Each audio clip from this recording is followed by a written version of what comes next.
Hey guys, Chris back again with another vendor voice, and today I've got another Chris on with me with REINS. You guys are going to want to hold on for the information we're going to talk about today because it could be very eye-opening and very telling for you about your future for your business. Chris, how are you doing today? I'm great, Chris. How are you? Good, man. I'm doing fantastic. I'm excited to be doing this interview with you because I know that what we're going to talk about today is very powerful, and it's a what I consider to be a lever that can be used for leverage, right, in a Mhm. business to build and grow a business. And we're going to talk about equity today. And equity, just very simply put, is how much do we have in assets minus our liabilities, and what's left over is considered equity of a company. But when we think about equity, typically equity is owned by shareholders. But Chris, you guys have an interesting play where you're going to let team members have a little piece of the action without having to put it to paper. Tell me a little bit about what REINS is.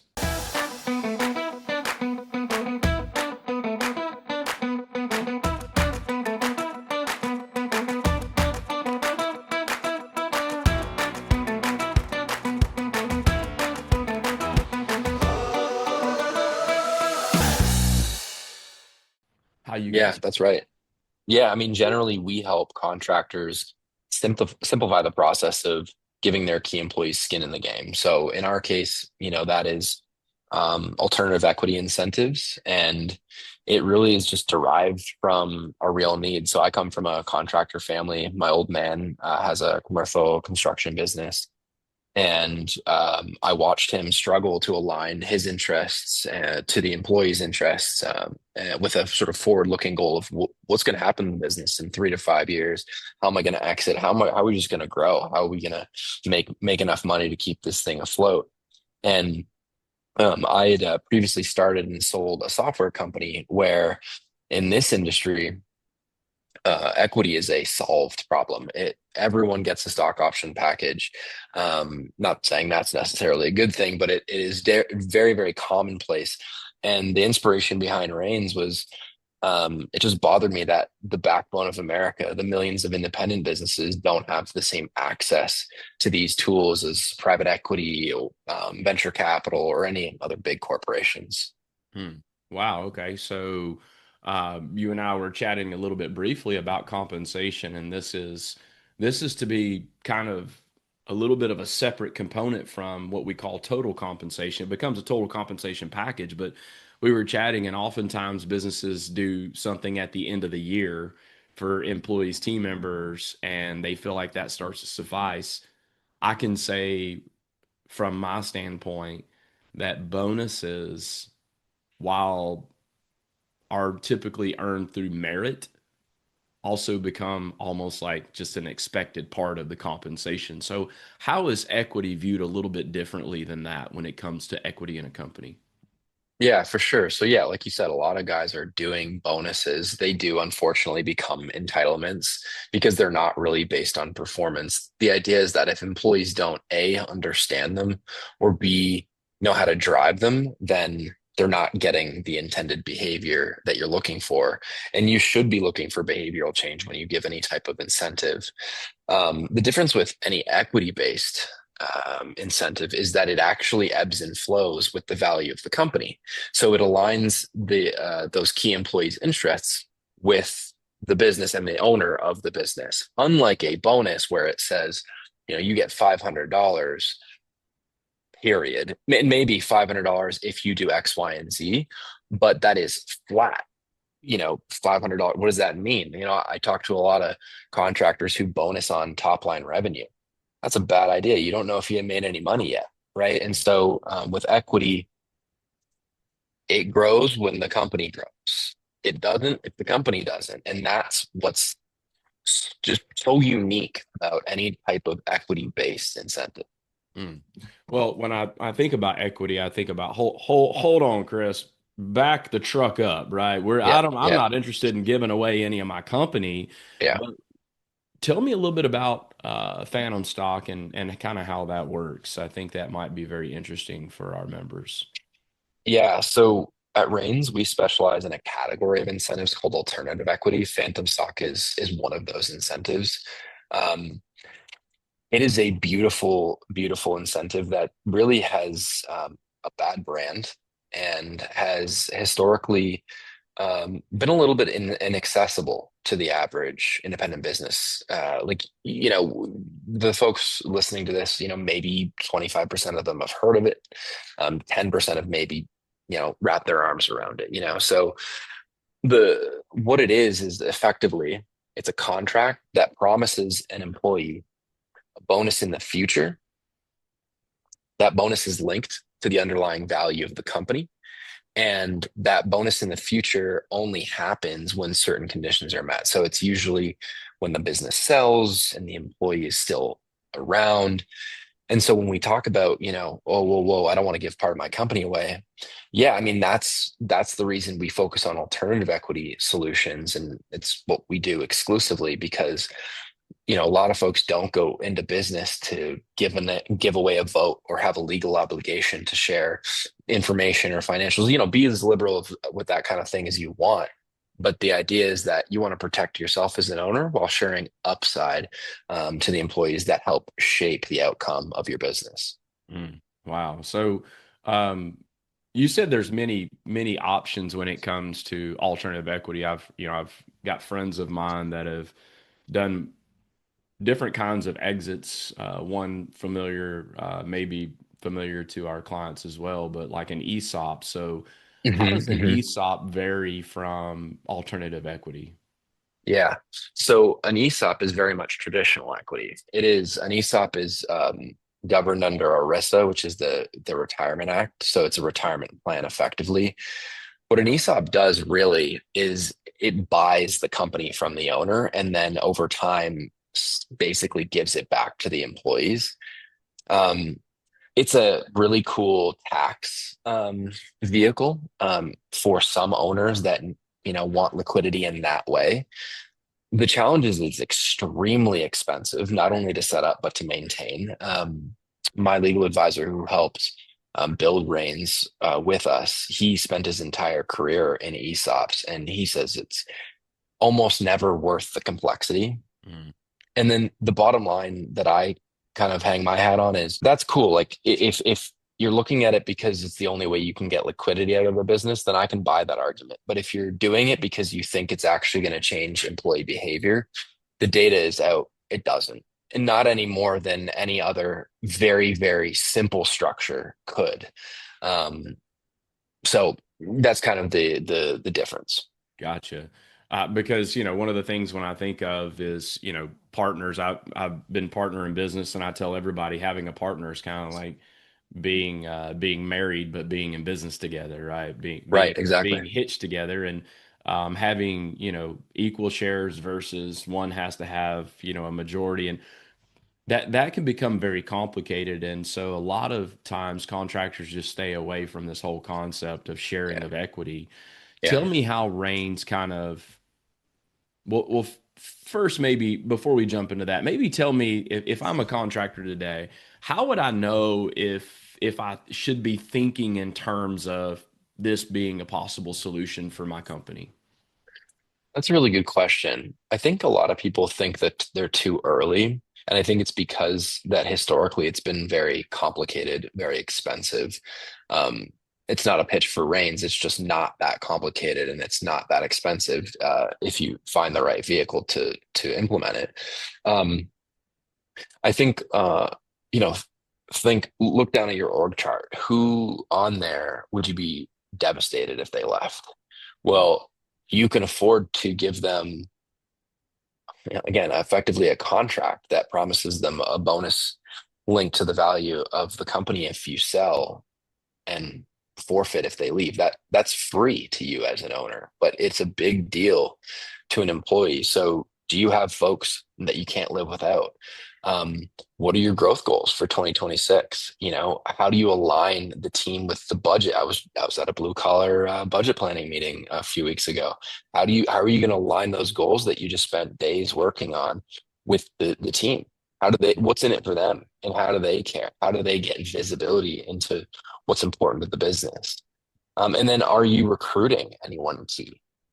How do you differentiate yourself amongst, what is a very competitive talent? landscape out there, not only with private equity and other big businesses, but your local competitors too. And so if you um, start adopting alternative equity incentives, you're going to set yourself apart big time. Wow. And so if we could put this REINS concept of what you guys do with alternative equity, and because there's so many moving pieces, right? The depth of Hmm. it, and that's Hmm. why it's Hmm. important to hire the experts, I should say, hire the experts that expertise is in these things instead of trying to set up some plan where someone has some fictitious stock. There's legal requirements around those things. There is, There's yeah. financial obligations that have to take place. You guys can help, but if I could just maybe summarize, let's put REINS in a kind of a small summary. You guys help with recruiting and retention of building a company, but the true cost of doing that doesn't take place until the company makes some type of transaction. And that's really where the outlaying of cash goes to be paid for those people. And as I'm sitting here wrapping my mind around this, Chris, I realize what an amazing tool this becomes when I bring people in. And so I'm supposing, and I'm going to dig in a little bit, but do I have the ability to offer alternative equity to everyone at different levels? So, example, could I offer for technicians to have a certain program that they're on versus supervisors versus managers versus ELT? So, you can have different plans for different people to incentivize people to come in, dig in deep, but then grow with the company. And as the company grows, I want to get higher up because it could be more beneficial financially for me. Does that sound like a kind of a roundabout way of explaining it? You nailed it. You nailed it. And we encourage that. We say you should walk before you run, and you can always start small with these sorts of things. And it's an incentive in and of itself to say, hey, here's what else you could earn. Mm, One of the alternative equity incentives that we support is profit sharing programs. And so they will be, feedback that's a little bit more frequent than obviously a sale may happen, very long down the road. But maybe on a quarterly or annual basis, you can share some percentage of the profits with employees. And maybe that's kind of the lion's share. Of employees who are enrolled in a program like this, but then you say, but this key level gets the phantom stock, and again, that creates almost a carrot from just the profit sharing folks to also want the phantom stock component. So you're incentivizing with the incentives too. wow. And so I'm supposing that, Chris, there is a way that I could probably use the ability to award more shares with longevity. And so the program is kind of somewhat, there's rules and regulations because of what we're doing, but there's also a lot of customization to that if I'm hearing you correctly. Is that right? That's right. And again, I really don't like to make it about reins because I just want to be an advocate for the incentives themselves. But one of the benefits of leveraging something like a technology platform to administrate this is that we don't get paid by the hour. And so we're not incentivized to go draw up bespoke documents and kind of make your life hell in this process. You can click a button and like you said, you can grant more shares to someone who's earned it, alongside an annual performance review or, just on any given day, which gives you as an owner so much leverage and so much flexibility in how you want to do this. Or like I said, I can't tell you how many key folks that I've helped contractors bring on board that they wouldn't have been able to get on board at the speed they could because they could click a button, download a draft Phantom Stock Award, and put it alongside the offer letter for that employee. And now it's real. You know what I mean? Yeah. Especially when you're trying to land somebody of a top talent, right? When I'm thinking Right. about trying to land and I'm speaking right now to that member that's looking for your next key leader in the Right. organization. How do I incentivize them to say, "Hey, let's come in and build this thing together. Let's grow this thing together." And if they stick it out with you and you transact or you can award profit shares. So Chris, this is beautiful, man. Like I wished I would have known about something like this when I was in business because, we as operators are always trying to find ways to retain the top talent, and one of the easiest ways is do what? Just pay them a lot of money. The challenge of that is Yeah. that doesn't come with any guarantees, right? So you're saying let's put some of your incentives on your behaviors that you conduct while you're at work that's growing the business. And you're technically, you're growing your line share of your equity in the business when that Exactly. transaction. I mean, this sounds like a win-win for everyone, Chris. And maybe I'm way off base here, but I'm really trying to find the pitfalls in this, and I don't see any. Yeah, no, it is a win-win. Really, the only downsides to alternative equity versus traditional equity is that it's taxed as ordinary income. It's the only thing. And in a lot Mhm. of cases, no one would know the difference. They Sure. wouldn't have gotten anything anyways. So there's not a lot of downsides. Yeah. So, example, if I'm in a, just say I'm in a 25% tax bracket and I get paid 10 grand, I'm going to get 75 grand out of that deal, right? Or not 10 grand, 7,500 bucks out of that deal, where I don't know any different because I'm a W-2 Right. Exactly. employee. So I just know, I Exactly. know that all of my income usually gets taxed anyway. So for those owners Yep. understanding Yep. where your Schedule K comes from and Right. earnings Right. and being able to roll to equity, that's for the owner. And so what I'm Right. hearing, Chris, is partnership without paper. Right. That's That's what I'm exactly hearing. it. This is partnership without paper. In other words, there's no voting rights. They're not running the company. They can't turn this around and leverage to be like, I own stock in this company. It's Right. literally an incentivized plan that allows business. This is a tool. Like I see this as a Yeah. tool. It's It's a exactly what tool. this is. Well, Yeah. how would a contractor decide on how much equity or profits to give to their team? Yeah, one of the most frequent questions I get. So, we walk contractors through a couple of simple examples or exercises. So I'll kind of do a very light version of that now. So, for those of you who are building businesses to sell, which isn't everyone, this is an easy way to think about it. Everyone has their walkaway number. Let's just for simple math say it's $10 million. Well, of that $10 million, let's say you net $10 million. How much are you comfortable giving away? Period. You know, on average, we see 10 to 15% is a decent pool size. Okay, so 10%. So that becomes our pool of phantom stock. Um, that now we can share amongst the employees. And the key is you don't have to give it all away at once. So now you create a list, put it in a spreadsheet, and you say, okay, well, right now I've got five key people who, I can't live without. They're the key drivers of the value of this business. I figure I'll probably onboard five more in the future. Well, now you take that 10% and you divide it by, and then, some people get a little bit more than others. And now you can start to build kind of what it looks like. And as long as you just save a little bit of room, that way you always have some room to, for future grants, whether that's to existing employees who are exceptional or for those key players that you haven't yet brought on board. That's an easy way to think about how to divvy this up. And on the sort of short to midterm side, like profit sharing, it's pretty simple. It's, what's your goal? I'm sure you guys do this in the budget planning meeting, right? Like, is the goal 10% net? Is the goal 15% net? Okay, well, if we hit that, how much do we want to share over and above that? Hmm. And that's how you can structure a simple profit sharing pool. Do not do it on top line revenue. Oh, Chris, you're singing to me right now. I love this conversation, man, because I'm all about creating what I consider to be very strategic advantages in the marketplace with recruiting and hiring and retention. And this is not a position that, go sell your company so that, but I've always believed that you should run your company like you plan on selling it. And Absolutely. if I at some point am going to transact at some point, right? Whether it's I sell it to a key person, I sell it to Right. an outside Yep. person, I sell it Right. to my kids, like somebody is going to take over the business at some point.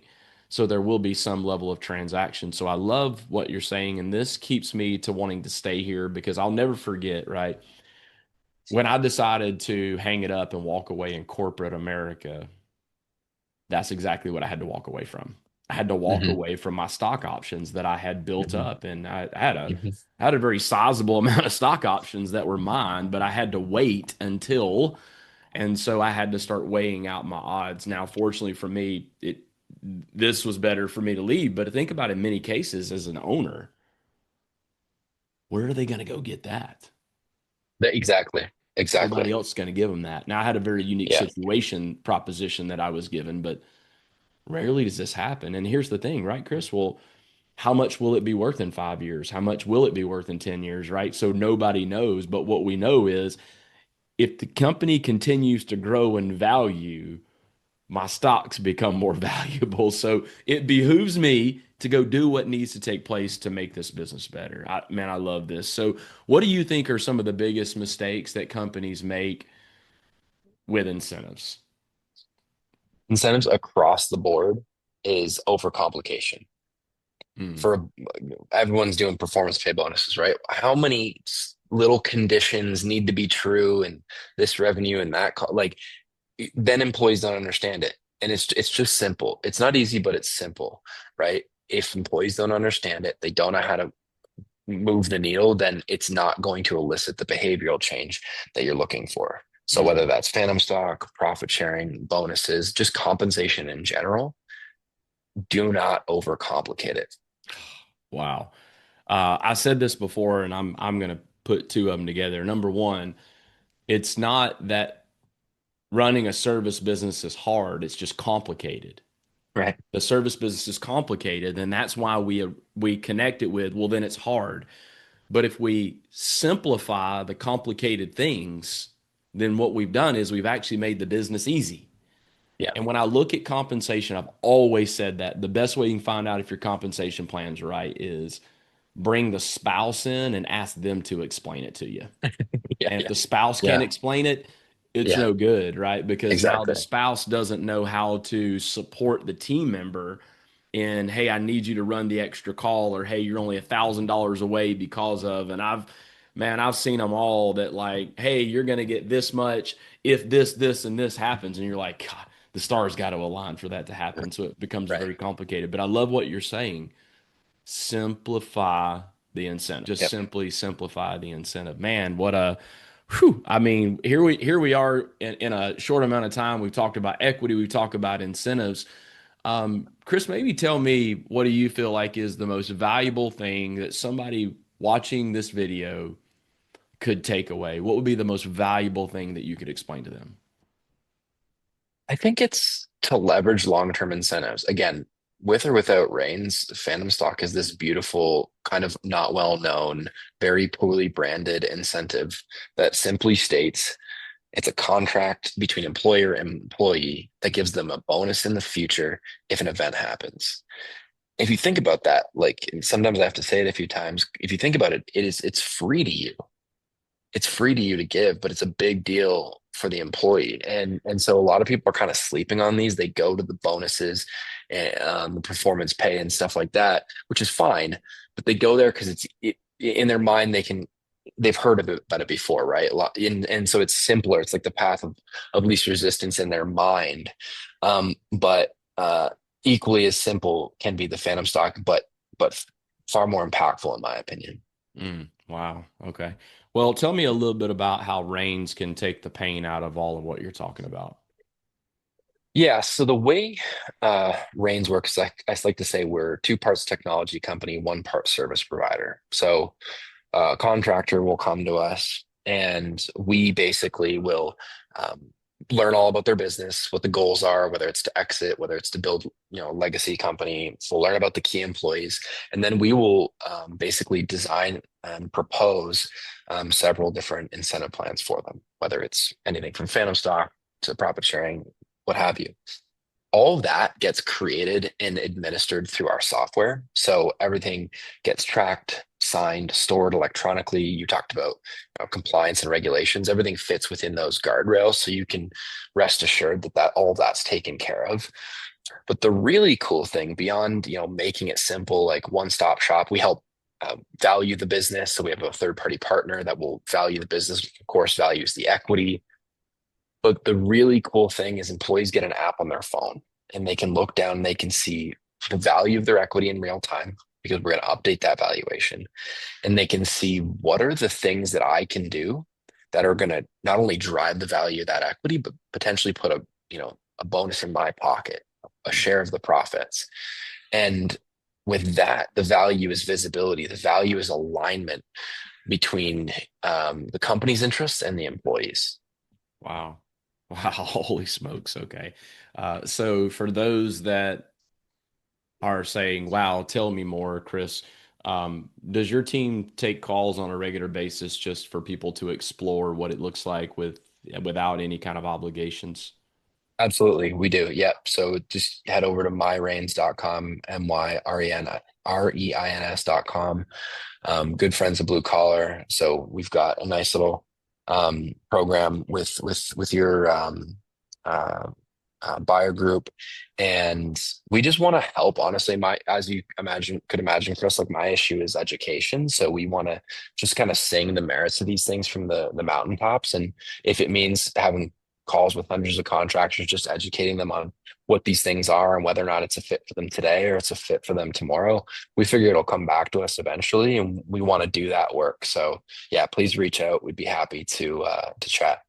Yeah, perfect. Thank you, Chris. And so, for those that also understand that membership has privileges, as a member, you get privileges with REINS. And so, to find out more information about REINS, what that looks like, you're going to find their information located in the vault. Over on your left-hand side, you're going to go to the Blue Collar Elite Buy. Scroll down from that button, you're going to find Chris and his team contact information so they can learn more about what you guys do. So, I'm super excited to pivot at this point. Man, holy smokes, Chris. Like this, I'm going back as an owner, and this could have very well been a tool that I Yeah. would have 100% leveraged in my business to be able to attract and retain top talent. Because we talk about it, they're like, it is a key. If you want to build a grow a business, it's much better to do it with talented people. Yep. So thank you, Chris, so much for being on today. But listen, we can't Of let you course. bounce without a fun facts finale as a part of the vendor voice. So, Chris, Sure. I'm going to start with our fun facts finale. I'm going to kick it off right out of the gate with this one. Chris, do you think that birds have different languages that they speak? In other words, do you think a duck could communicate with a chicken? Um, no, I don't. I don't think they can speak to one another, but I'll tell you what, they scare the shit out of me. I sometimes do think like they're Russian agents or something, like just birds that, flying around, like looking at us weird. Now, listen, we live in Florida where I'm at, and we have what's called sandhill cranes. And anybody that knows what a sandhill crane is, full grown, they're about a 3.5, 4 foot tall bird. Now they're on stick legs and they've got a really long neck, but it's a somewhat you think most birds when you run up to them, what do they do? Oh no, this one stands its ground. Like it doesn't run from you. In fact, it's not afraid of cars. We have walkways where sandhill cranes, when you go into certain areas where they know they're known to stand in the roads because that like you can blow the horn at it, it doesn't care. Hmm. Uh, Yesterday I was just outside and they make a very strange noise when they are communicating, and I heard them flying, and they're like pterodactyls in the air. I mean, it's a big bird, and it flew right over the It's top, and all I terrifying. could think is, please don't drop a present. Please don't drop a present. So listen, if you could only wear one color for the rest of your life, what would it be? Hmm. Black. Okay. And would you rather fight one horse-sized duck or 100 duck-sized horses? 100 duck-sized horses. 100 duck-sized horses. Okay. And then if I were to ask you a question, what is one skill that wish you could download like Matrix style into your brain instantly? What would that skill be? Oh, I think I've always wanted to learn jujitsu. So like that would be cool to just learn overnight because it feels like a journey, and Oh yeah. I don't In have that fact, much time. one of our members is a black belt in Ah, jujitsu. Yeah, and he got okay. his black belt out of the country. That's a Oh, pretty wow. cool journey to be able to hear from him. If aliens landed tomorrow and asked you to show them one thing that explained humanity, where would you take them? The Apple headquarters. Apple headquarters. And you know what? I wonder if they would think that that's just really old, boring technology. Yeah, yeah, maybe. Oh, okay. All right, great. I'm going to leave you with one more. Um, if you had to survive only on three meals that you rotate forever, what are they? I would say my team will laugh at me. Pizza, cottage cheese, and crackers. Pizza, cottage cheese, and crackers. There you go. And I'm gonna leave with one good one. This ought to be pretty good. If you were a professional wrestler, what would be your entrance song? Um, Actually, I had someone I was doing an exit strategy like talk, and they wanted an intro song for me, and so the on brand answer would be that song. If I forget the name of it, it used to play at the beginning of The Apprentice, the Money Money Money song. Okay, all right. I got you. And if I remember, that would have been Dire Straits, I think is who sang that song, if I I think remember. so. Yeah, I think it's called Money. Well, listen, Chris, thank you so much, my friend. For those my pleasure. members that are looking for more information about Reigns and how Chris and his team can help you as you're building your business, reach out to these guys. Once again, their contact information can be found inside the vault. Chris, man, thank you so much for your time, and we look forward to seeing you guys again on the next one. Thank you, Chris. Thanks, Chris. Hey, I want to take an opportunity to say thank you for watching this video and subscribing. My question for you is, what are your revenue goals this year? Why don't you drop them in the comments below? And remember this, you're either winning or you're learning.